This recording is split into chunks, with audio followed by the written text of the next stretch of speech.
Rethinking the Oriental Carpet in Early Renaissance Paintings. In this series of 7 lectures, we're going to step away from conventional wisdom and rethink the role of the Oriental carpet in early Renaissance paintings. I'm going to interpret the information derived from the carpet index in an entirely new way. This series will challenge conventional wisdom by suggesting that, instead of being luxury items of Muslim manufacture before 1500, carpets can be seen as demographic markers, visual witnesses to the movement of populations of Eastern Christians to the West in the early modern period. And as such, they give us a whole new window onto the Renaissance. Segment 6, the sacramental role of carpets in European paintings. Traditionally, specialists have concentrated on the style of the carpet within European paintings. For instance, identifying this as a Lotto carpet, the style name for the Venetian painter Lorenzo Lotto. Data from the index indicates that the carpet has a very significant iconographic meaning within the early Renaissance. Up until now, the index has indicated that the carpet marks holy ground. Until 1500, the paintings are overwhelmingly Christian in context, where we are in the precinct of the Virgin. In 66% of the index paintings, the carpet marks the holy ground beneath Mother Church and her saints. Yet, within this context of holy ground, there is another deeper level of Christian meaning for the carpet in European paintings. In the early days of the index, I came across this odd group of paintings that initially fit no other category or context. A baptism with a carpet, how messy was that? And why so many marriages and funerals? And what of the many images of charitable giving? Why did these include the carpet? I finally realized that I was looking at representations of the 7 sacraments of the early Renaissance Church: baptism, confirmation, ordination, receiving the Eucharist, giving of charity, marriage, last rites, and Christian burial. So in this segment, we're going to examine the sacramental subjects of these paintings and the symbolic role that the carpet plays within them. So we'll be looking at this as St. Antoninus Giving Charity by Lorenzo Lotto, dated 1548, where the emphasis is on the act of giving charity, not on the style of carpet marking holy ground. The 7 sacraments, these are what you, as an individual, are obliged to do to remain a practicing Christian in good standing. We have many early Renaissance paintings of these sacramental activities where the carpet marks the holy ground of Mother Church. Baptism,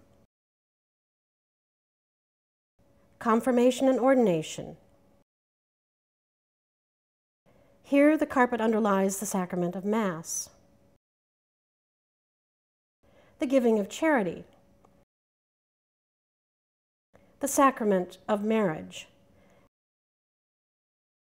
and finally, the sacrament of last rites and Christian burial. Among early Renaissance depictions of the 7 sacraments, 2 categories stand out for correction within traditional carpet studies explanations: the sacrament of marriage and the giving of charity. These depictions were misunderstood by early carpet specialists as the sacramental role of the carpet in these paintings was unknown to them. This is where we get the confusion of luxurious domestic interior, when in fact, we're usually looking at the sacrament of marriage. In the famous Arnolfini marriage portrait, the carpet is marking holy ground. We also see this with the removal of their shoes, indicating holy ground, and the little dog of fidelity seals the deal. The earliest marriage carpets were in Italian scenes from the life of the Virgin. Over time, the image evolved away from the Virgin into scenes of marriage and of family life, all centered around the sacramental marriage carpet. We can see it even in this lovely portrait of a Calvinist family in the Dutch Netherlands, where the charming little child plays with the dog that signifies fidelity. The so-called banking scenes are another misunderstood category of carpet paintings. In fact, these are not banking scenes at all. They depict the sacrament of charity. In this guide for wealthy Italian youth, circa 1340, the bankers in the top segment are doing their ordinary work, but please note, without a carpet on the table. However, when the bankers are fulfilling the sacrament of charity, the carpet covers the table, marking holy ground as they give alms to widows, children, and the poor. There's really no other reason that a carpet would be included in this particular painting unless it was related to the sacrament of charity by this wealthy couple. Yes, it's certainly beautiful and luxurious, but in this context, it's not included as a status item. It marks their duty to Mother Church. The giving of charity. As we saw in the previous painting, before the Reformation, if you were wealthy enough to give alms, it was your Christian duty to do so. It was also your Christian duty to be fair and just within your community, which we will see in later justice paintings. With the Reformation, everything changes. There comes the eclipse of Mother Church. Until 1500, we were in the precinct of the Virgin, where the carpet marked the holy ground of Mother Church.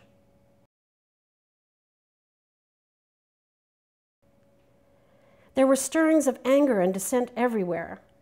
After 1520, the Reformation changes several important aspects of the sacramental carpet as holy ground. Accusations of Mariolatry or worship of the Virgin made Latin Christians wary of depicting Mother Church. O brave new world! Reformation England was the last holdout on the religious symbolism of the carpet as holy ground of Mother Church, and not in a particularly good way. If you take nothing else away from this series of lectures, I hope that you'll look at this iconic painting with new eyes. The virile and aggressive Henry VIII now confronts us as the head of the new Church of England. He has thrown the Virgin off her carpet, and he's daring us to defy him. There's no question as to now who is standing on the holy ground. And here's his little son Edward, manfully imitating his father's bold stance on the holy carpet with a "No Girls Allowed." He himself is also claiming to be head of the Reformed Church of England. The Reformation went hand in hand with the discovery of the New World. In what would have been a shocking turn, we now have the Virgin's carpet heaped with the tools of empire, science, and conquest. This is pretty much the end of the era of gentle mummies and babies on the carpet. With the Reformation, we have a profound switch from the feminine to the masculine, from the virgin and infant child to the adult Christ as the head of the church. We now see images of the adult Christ firmly presiding over his church. He is the Eucharist himself at the Last Supper with its white altar-like cloth over the carpet's holy ground. We see it also with the newly risen Christ at the supper at Emmaus, where he appears to his disciples and breaks bread with them, where their simple table is transformed into an altar by the carpet and white cloth. Reflecting the visual changes brought about by the Reformation, we now have the appearance of the masculine justice carpet. This is where Christ's wealthy and powerful male representatives in the community were expected to be just. The carpet emphasizes the sacred duty. And I have to say that before the Reformation, there were female personifications of justice, including the Virgin, but now it's important that justice be perceived as masculine. We see it in images of kings embracing on the carpet, bringing peace. Kings were expected to be powerful, earthly intercessors for peace and justice. Instead of the Virgin, now it's the masculine kings and Christ representatives in the community. They are expected to bring peace, as we see here at the famous Somerset House meeting in 1604, where the diplomats decided peace between England and Spain, with the carpet central to achieving their sacred duty. And I think that we can see an American vestige of this concept here in John Trumbull's depiction of the Declaration of Independence, where we can almost hear Thomas Jefferson saying, "With a firm reliance on divine providence, we mutually pledge our lives, our fortunes, and our sacred honor." Yes, it's probable that even George Washington understood the symbolic significance of the carpet.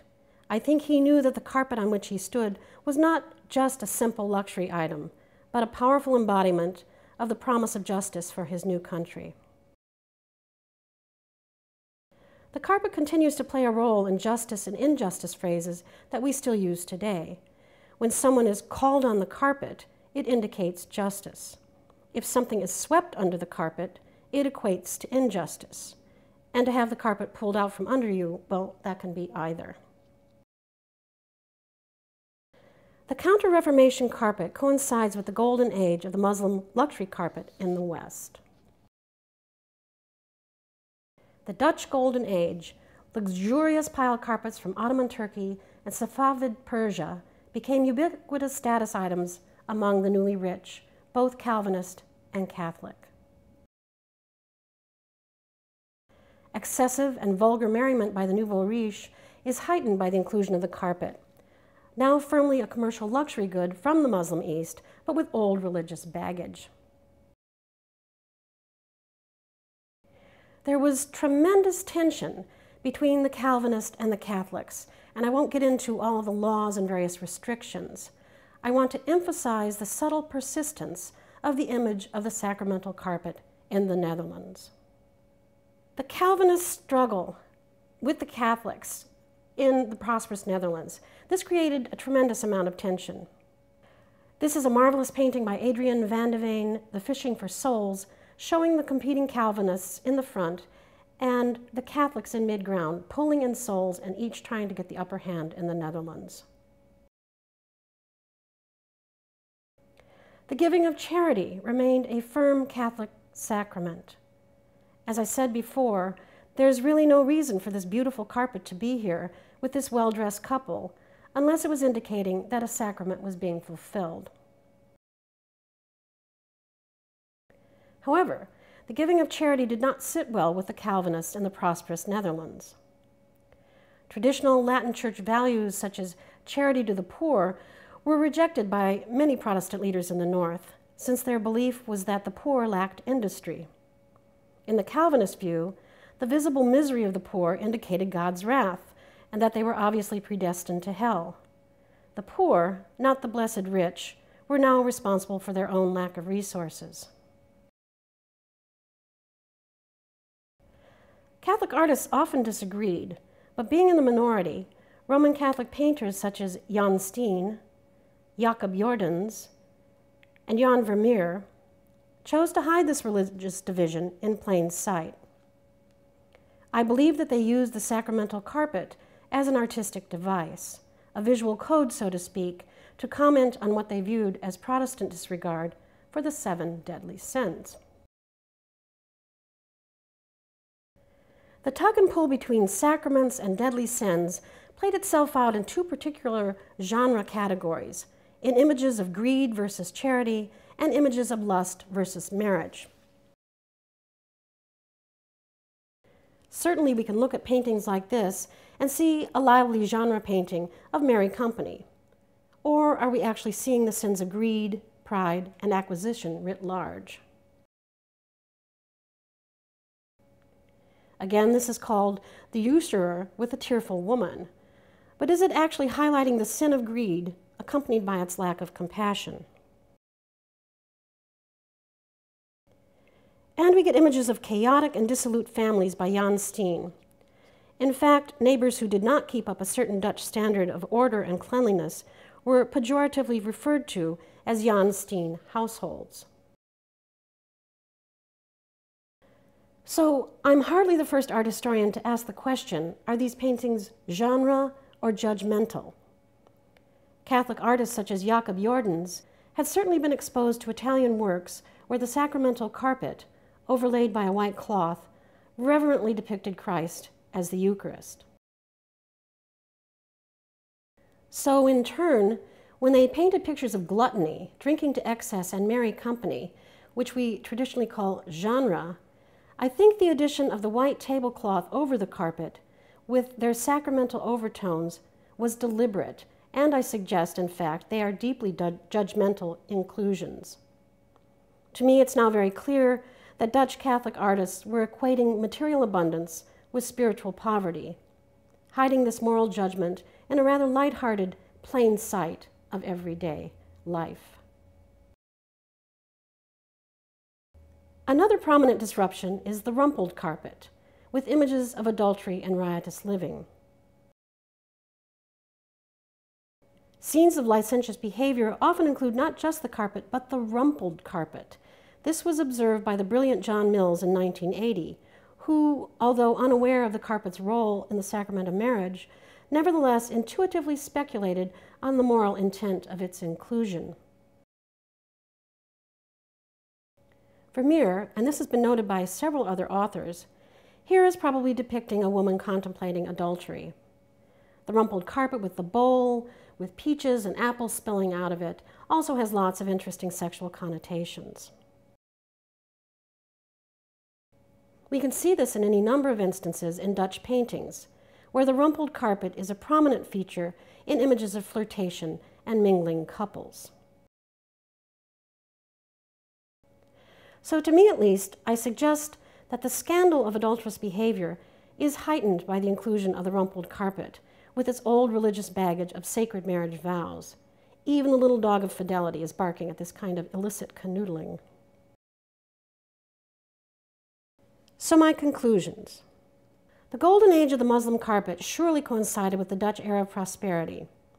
Luxurious pile carpets from Ottoman Turkey and Safavid Persia became ubiquitous status items among the newly rich. Yet, the sacramental symbolism of the carpet persisted, particularly in the religiously divided Netherlands.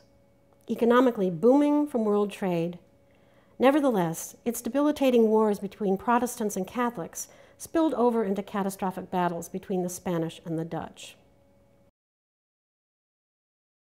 which eventually brought about the Rampjaar of 1672, the year of disaster, when, as it was famously noted, the population was irrational, redeloos, the government was desperate, radeloos, and the country itself beyond rescue, redeloos.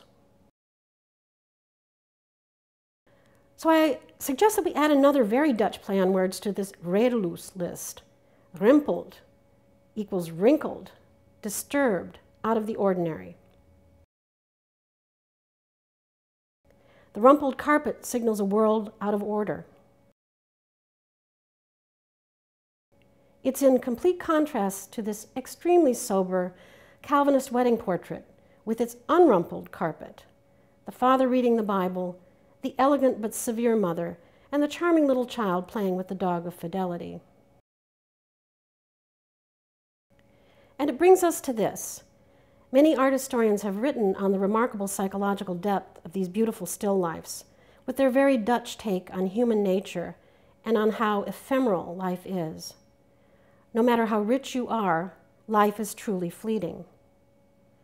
But now, if we add a rumpled carpet to the imagery, it suddenly takes on spiritual depth as well, where something as perfect as wedding vows, often pledged by the very young and innocent, can become corrupted and changed with the passage of time. I think this very poignant message takes us far beyond our initial and automatic description of the carpet as simply a luxury item of Muslim manufacture. I think the Dutch, who were so instrumental in bringing the wealth of the East back to Renaissance Europe, deeply came to understand that unprecedented prosperity alone would not save them from their earthly travails. They had entered a brave new modern world indeed. Please join me for the concluding lecture on rethinking the carpet in early Renaissance paintings.